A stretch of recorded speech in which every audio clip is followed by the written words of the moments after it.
Namaste. Welcome back to the course on Geographic Information System.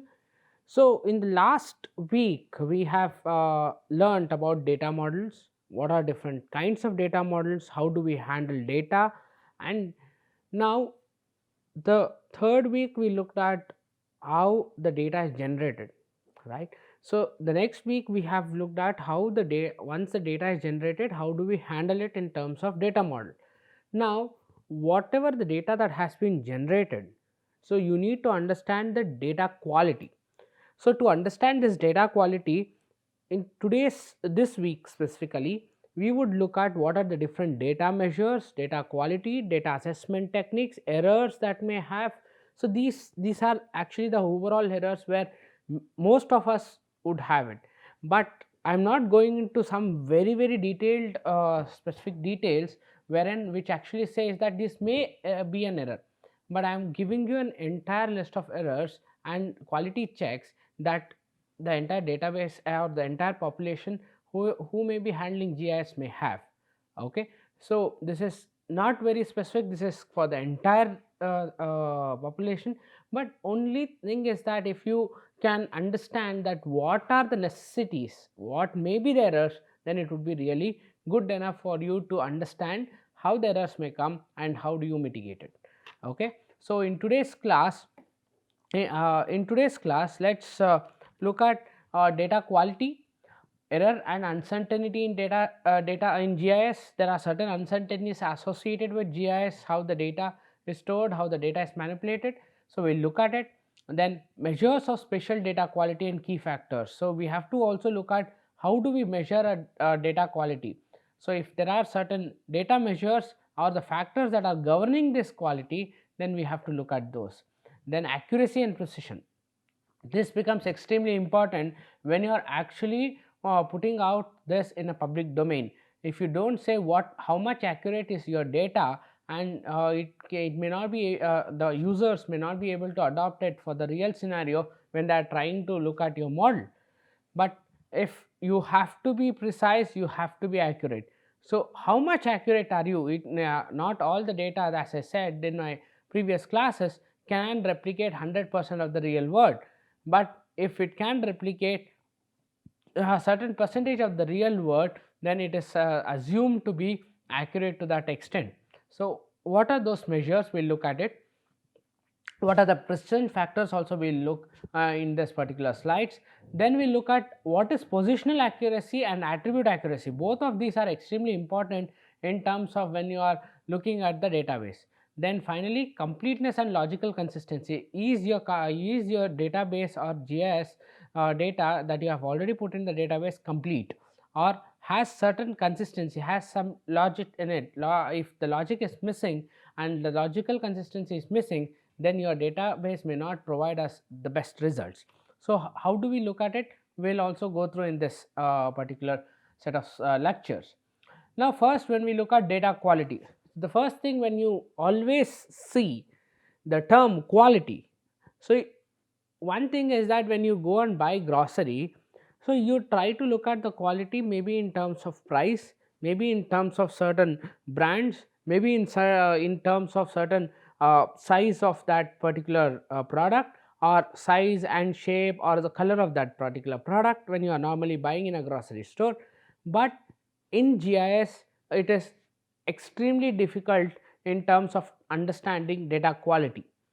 Okay, so the data quality is more contextual in terms of having a data. Now, when you are looking at manufactured products, as I said, geospatial data do not have any physical characteristics like your color, shape, or maybe your brand. So, there is no physical characteristic that allow the quality to be easily assessed. Only thing that you have is the metadata. Okay, so metadata gives you the data about the entire data. So, when you are looking at this quality, so how do we actually look at a data quality? Should we look at in terms of just a measure, or are we looking at in the terms of its different data sources, data measures? That is what we mean by quality here. We nowhere there is a comprehensive list of the things that has to be satisfied in order to have a good data quality, okay, as far as GIS is concerned. Quality is thus a function of an intangible property such as completeness and consistency. So, how complete is your data? How consistent is your data? If someone has generated the same, for example, a government agency generates the same data for the next year, what you have generated this year. So, when you look at it, the because the government agency may have done the entire field, they may have the entire field knowledge and have done the entire field work and in this year. So, they would have got a certain amount of data that is completely true on ground. So, the same quality of data that you have published, if there is a consistency, for example, where there is no change, if the consistent is there, and where there is change, if that is again consistent, then it means to say that your data is actually good. So, similarly, it depends on what is completeness, what is consistency. So, we will look at what are different measures of completeness and consistency also. Now, the thing that always that creeps into our mind when you are looking at any data is error, okay, error and uncertainty. So, always any data, whatever, irrespective of whatever the tool, software, etc., you are using, has certain error, has certain uncertainty. So, that is one of the very major problems that is currently existing within GIS and is a characteristic of accuracy of a digital geospatial data. So, that is why we will say this data is so much percent accurate. It cannot, never a GIS data can mimic a real world.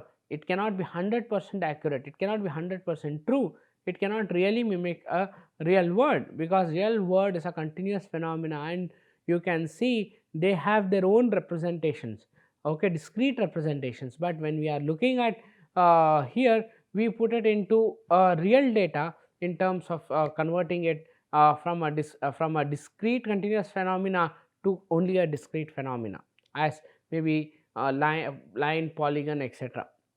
So, hence it is not easy to mimic a real world, but it is also that you cannot say you have 100% accurate data, because it absolutely does not represent a real world.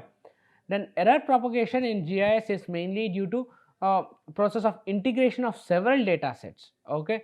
For example, let us say I may have shown you one of the data sets where I have urban data, I have a drainage data, I have a population data, I have a CDP data, I am in encroachment data, all of these data that have been together. So, these are from different sources. If it is a single user who is following a single way of representation of these different layers, then whatever the data that has been collected may be significantly in a standardized form that he is following. But let us say that there are different users who are generating this data, and one user is making use of all these different sources in order to propagate the entire model and build his model. So, in that case, there may be several errors, okay, errors or different standardization techniques that people have used in order, so that becomes a very important aspect of a digital GIS. Okay. So, to control that, we use certain measures so that the error is not propagated to the entire data set. So, the ease with the geospatial data in the GIS can be used at a multi-scale signifies the importance of data quality information.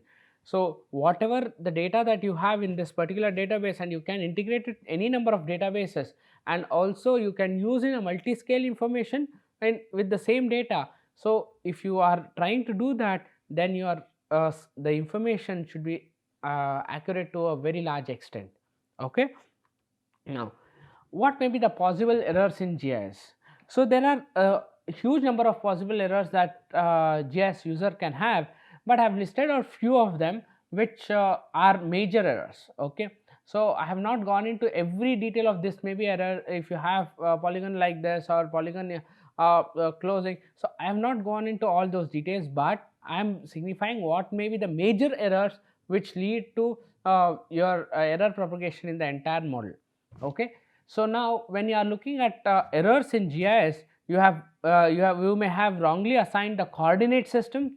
So a person has generated one GIS layer, another person has generated another GIS layer. So both of them have a different coordinate system. As I previously said in my previous class, when I am explaining about the coordinate system, both may not sit overlay on each other or sit above each other.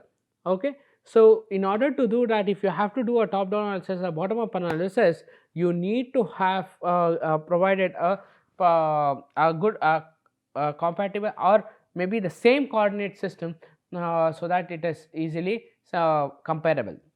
Then mislabeling of areas in a thematic maps. For example, I have generated a thematic map. I have 4 categories, let us say. I would say I have, let's say I will take 3 categories, which is urban, vegetation and water. So 0, first class is urban, second class is vegetation, third class is water. Now one of my colleagues developed another map wherein he or she has first class is vegetation, second is urban and third is water. And there is another colleague who develops another map. So he or she has first class as water, second class as urban, third class as vegetation. Now you have 3 different ways of representation of thematic maps. When you are trying to visualize the entire data set, you may not be able to get the exact information, or the information that you would get is actually inaccurate or wrong.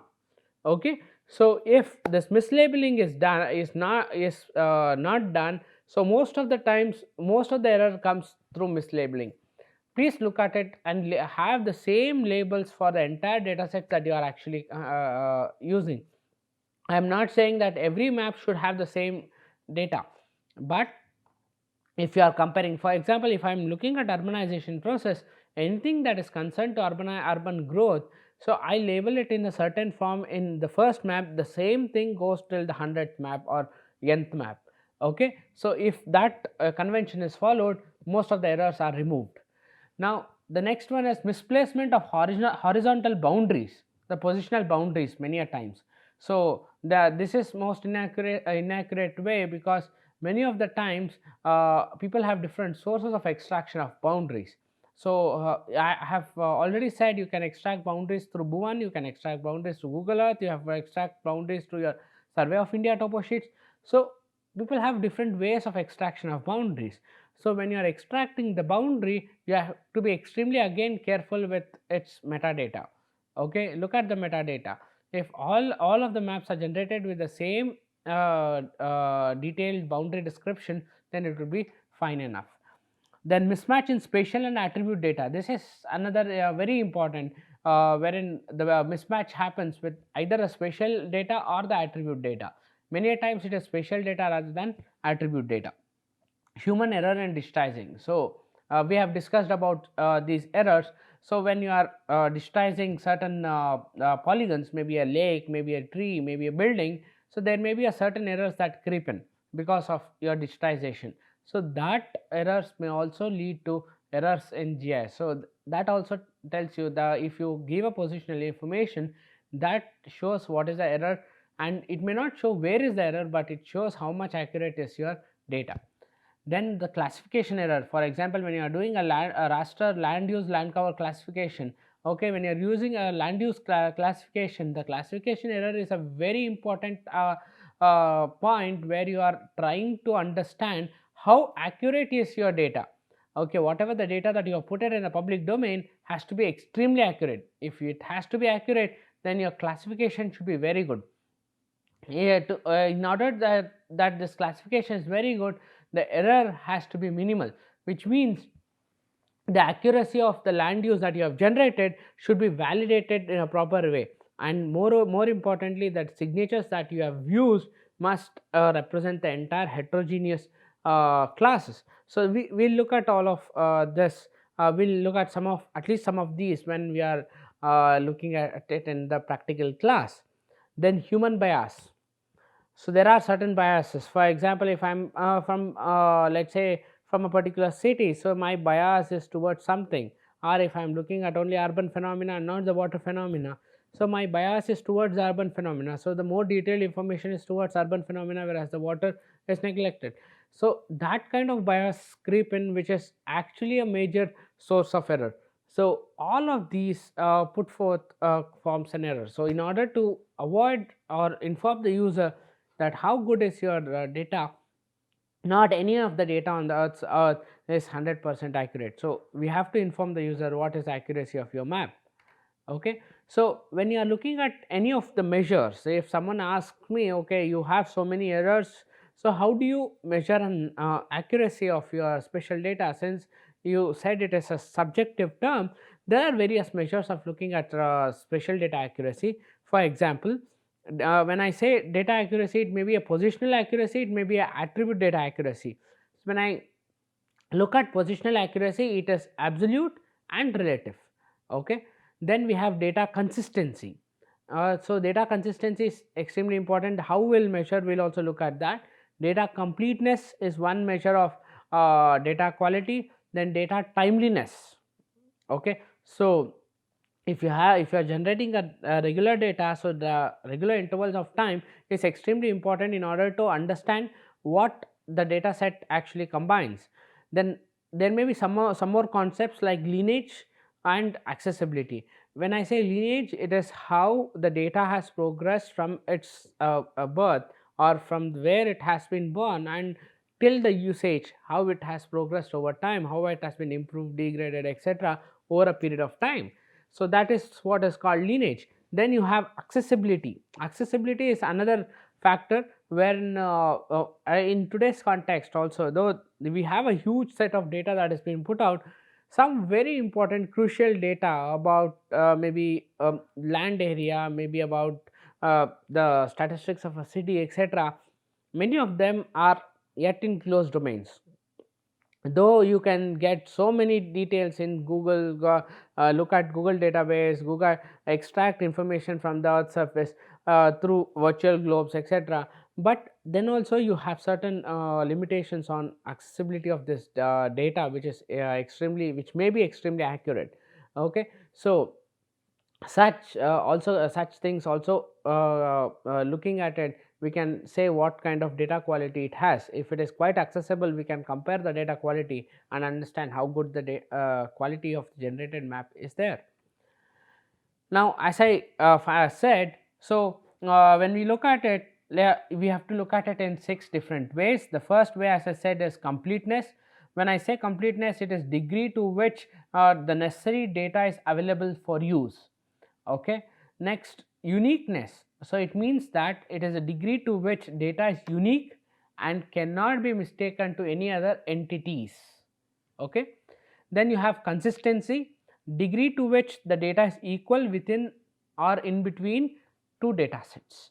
So this is what is consistency. Then other one is validity, a degree to which the data is within the defined requirements like format, type, and range. So this is also extremely important. And when you are looking at accuracy, degree to which the data represents the reality. So that is what we are trying to look at them, mimic the real world.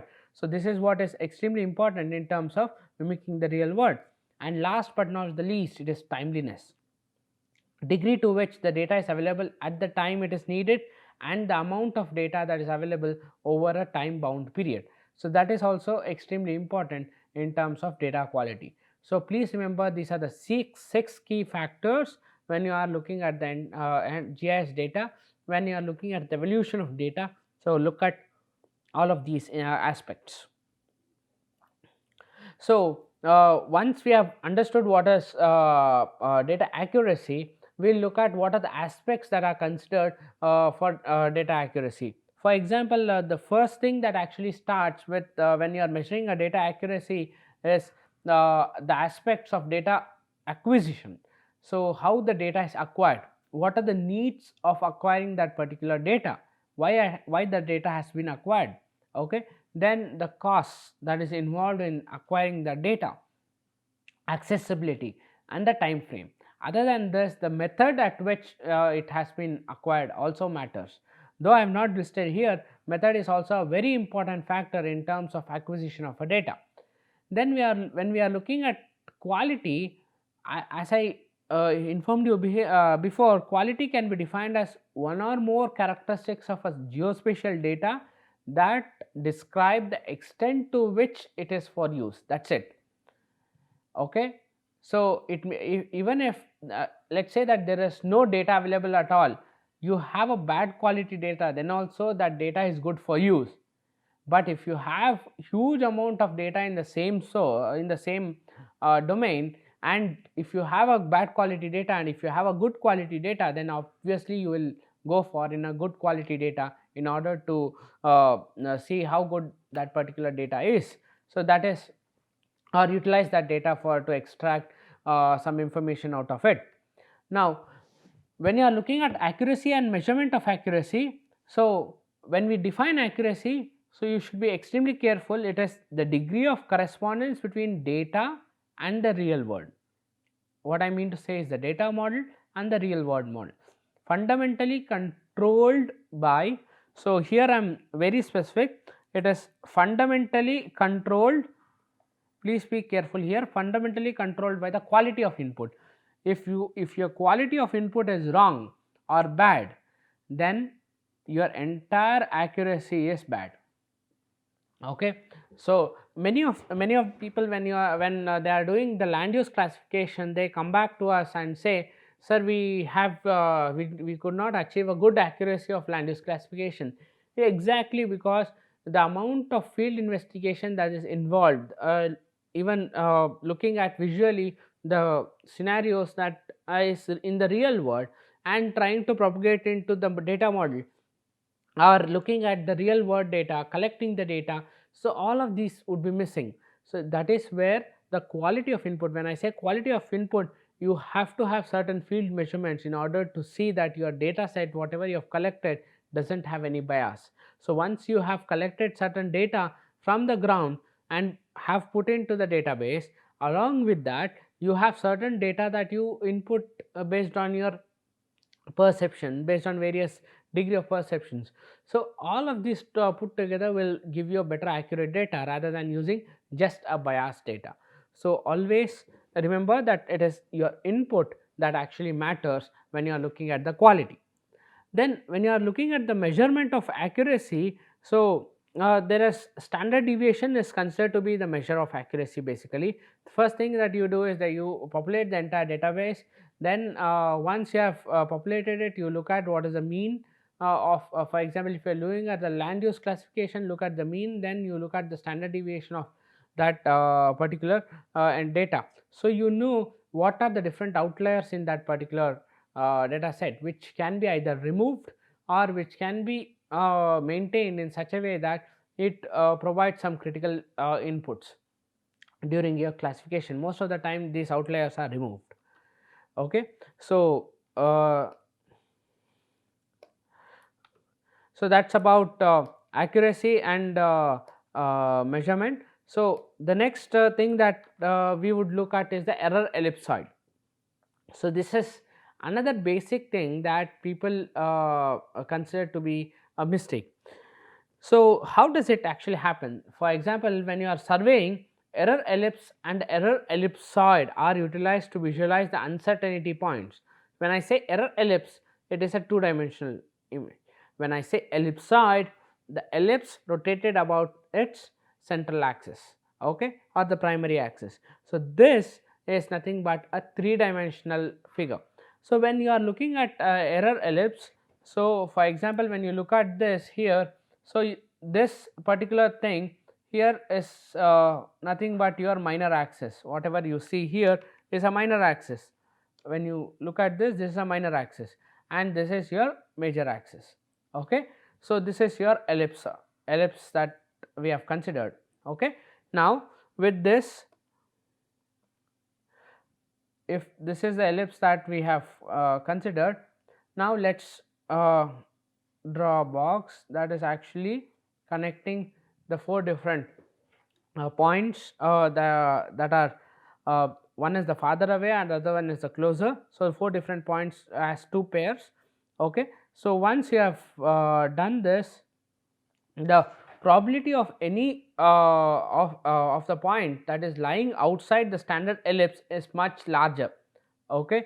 If these ellipsoids are used for better results. So, when you are looking at the probability of that particular point. If the probability of point here, then that particular point is in a correct shape, whereas if it's a probability of a particular point outside this particular ellipsoid, then you probably have to look at what kind of data sources you have considered.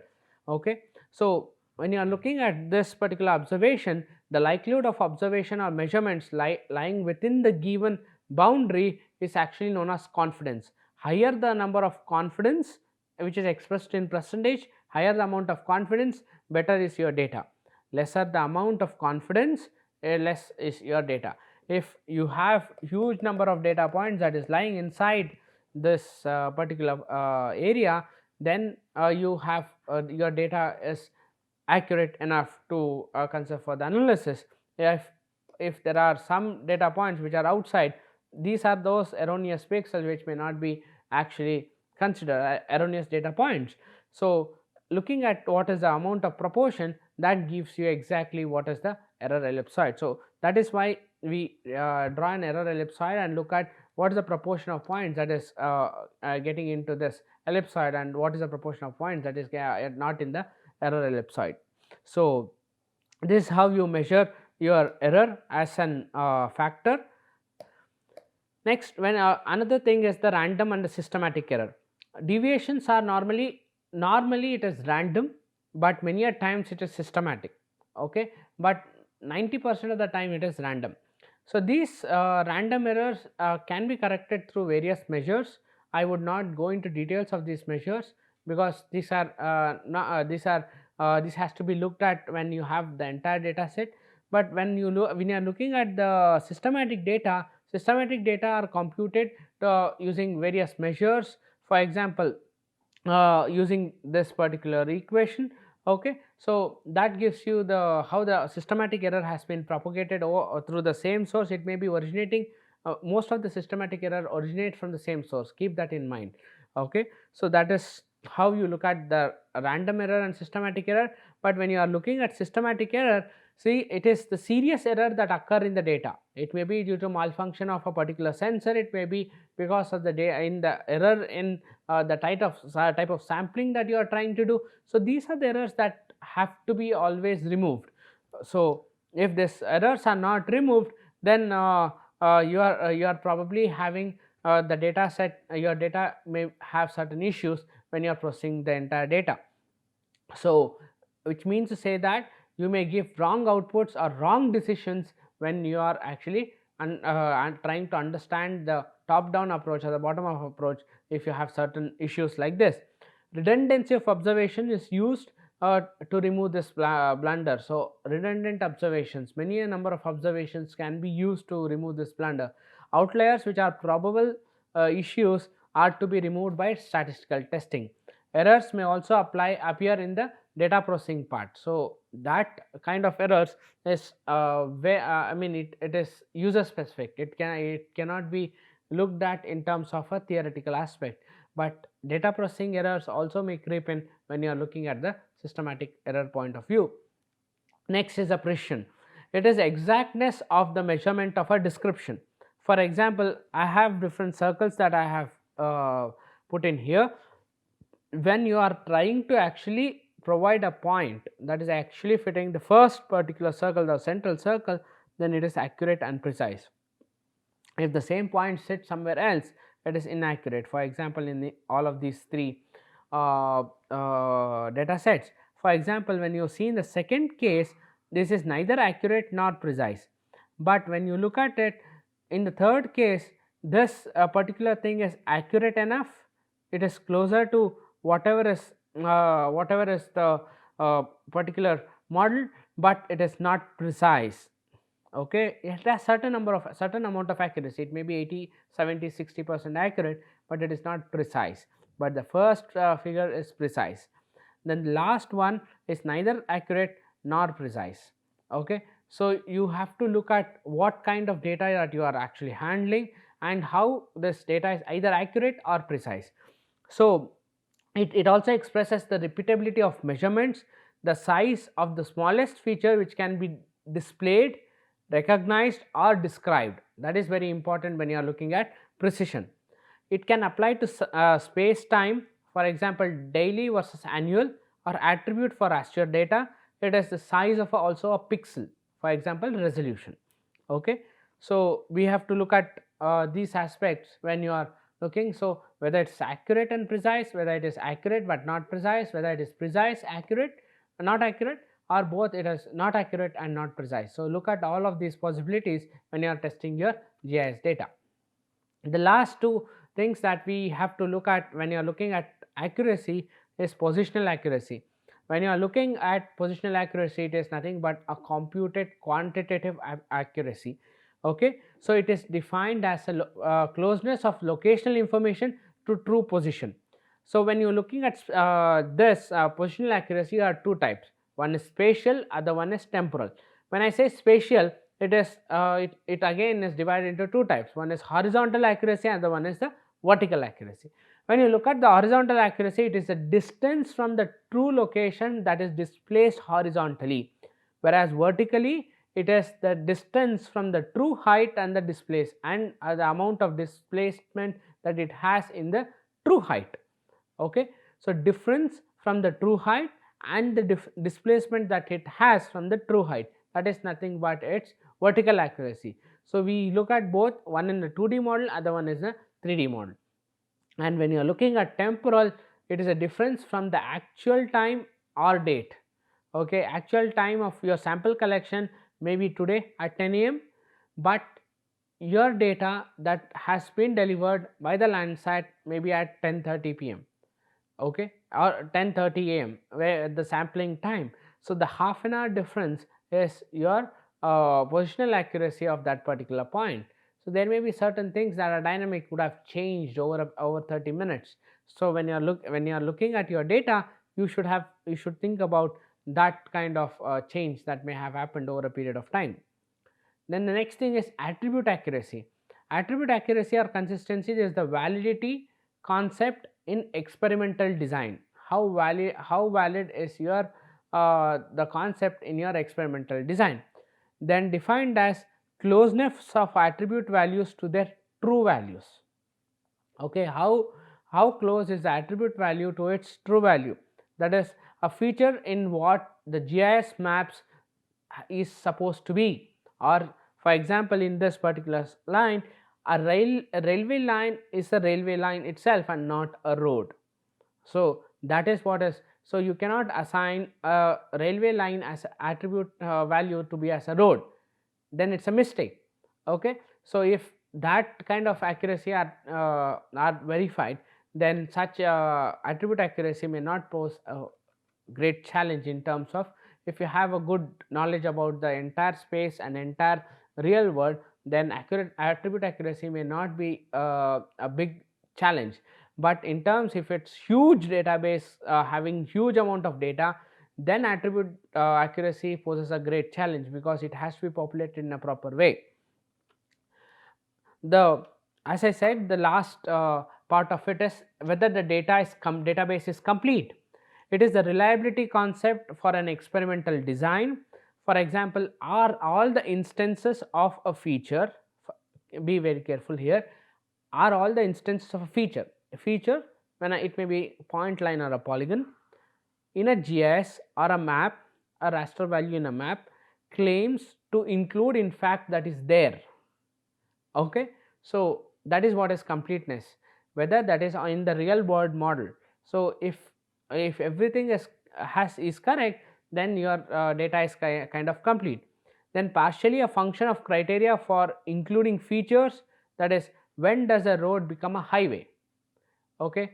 What kind of I mean, if you have some information about that, then it becomes an information that is actually complete. Then whatever said and done, if you want to measure completeness, look at the data that is missing. If you can satisfy that criteria of what data is missing, then your most of your database or the data model is complete. Then the completeness also refers to and the absence of features. When I say features, these are the data model, events in the data model or entities in the data model. Okay. Their attribute information, whatever the attributes that are stored, their relationships with the spatial data, what are the relationship that has been built. If there are certain relationships that are cross cutting and are not there, then you have to build upon that. In comparing data that is defined in the entire data model, then if you have understood the entire space, that is the spatial aspect, then the database along with the data and its relationship, or the entity and its relationship, then your data is complete. If the entire thing is not validated and it's not correct to the real world, then you have incomplete data. When you have incomplete data, it means that your database is most inaccurate. Okay, so please look at this aspect. So this is where most of them have a issue when they are developing a entire model. So they are not looking at the entire boundary first, what is the aspects that you consider in your model and what is the aspects that are not. They have entire set of aspects that they consider, and finally they would not be able to find out certain entities that or the information about certain entities at certain places which may be needed for to complete the entire database. So look at the completeness of the database. The final thing is logical consistency.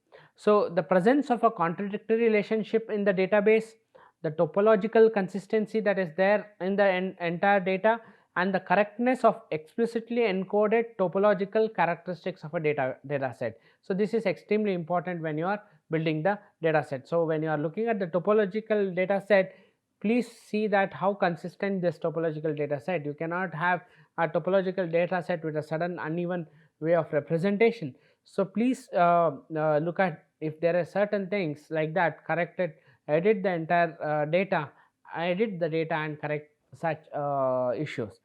So when you are looking at this, there is non-spatial and spatial. When you are looking at non-spatial, for example, just to give you an example, some crimes that are recorded at a place of occurrence and others where report is taken. Okay, so sometimes a crime happens and immediately it is recorded by the police, or some of the crimes that are reported in the police station. So these are non-spatial entities. Okay, but it should have a logical consistency. Data for one country is for 2000 and the data for the other country is for 2001. So which again doesn't have a logical meaning in terms of consistency. So you cannot compare both of these. Both the countries should be the data should be comparable for 2000 or 2001, whichever you have. Then annual data series not taken on the same day or month. That's also extremely, I said the time, the month, the minute is extremely important when you are actually comparing two data sets, especially if you have remote sensing data. The time, the day, etc. plays a very important role in terms of what kind of data you have and how you are analyzing the data or comparing the data. Then data uses from the different sources or estimation techniques for different years. So lineage is very important aspect. Then look at how this data has evolved also is important. And when you look at spatial characteristics, overshoots that we have seen, there are a lot of errors that when we are actually digitizing. Okay, overshoots, gaps, all these are different errors.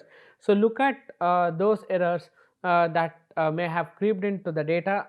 So correct those errors so to have a logical consistency. Otherwise, if you are trying to find out the area of a polygon in the entire data set that you have already generated, you may not be able to find out this certain polygons which have these errors, whether it is overshoot or undershoot or having gaps. So that will give you a lot of errors when you are trying to calculate the area. So these are certain data quality checks, the errors that you may encounter in a larger issue when you are actually looking at. But when you start using the GIS data and start populating your database, I'm sure you will find out huge number of errors that may creep in. So for every error there is an troubleshooting that you need to do and maintain the entire database in a proper way. Okay, so if there are huge number of sources, get to the common platform, see that your data is interoperable and use it in the way that it has to be applied with.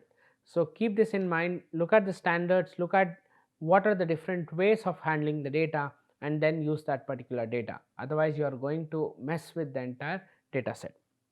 To summarize this particular class, we looked at what's the data quality. Okay, what do we mean by data quality? We understood that data quality is not a measurement for a GIS in terms of physical aspect, but it is a measurement in terms of how the data is represented.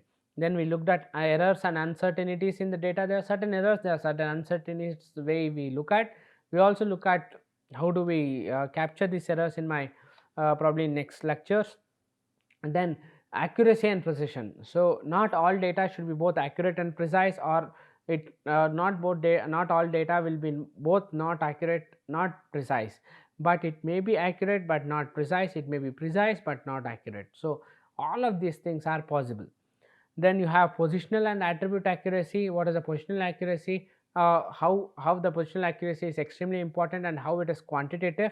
Okay, whereas attribute accuracy is the quality of the attributes that you have, where you have not either have not connected it with relationships, or entities are not represented properly.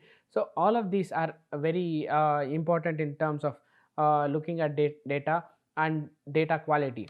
And very important thing is that it is complete and consistent. So if the data is complete and consistent, then this data has certain value when you are applying it to the real world. So probably in the next session we would look at the measurement of positional accuracy, the sources of errors, and how do we overcome these errors in next 2-3 lectures that I would handle after this class. Till then, let's meet in the next class. Thank you very much. Have a nice day.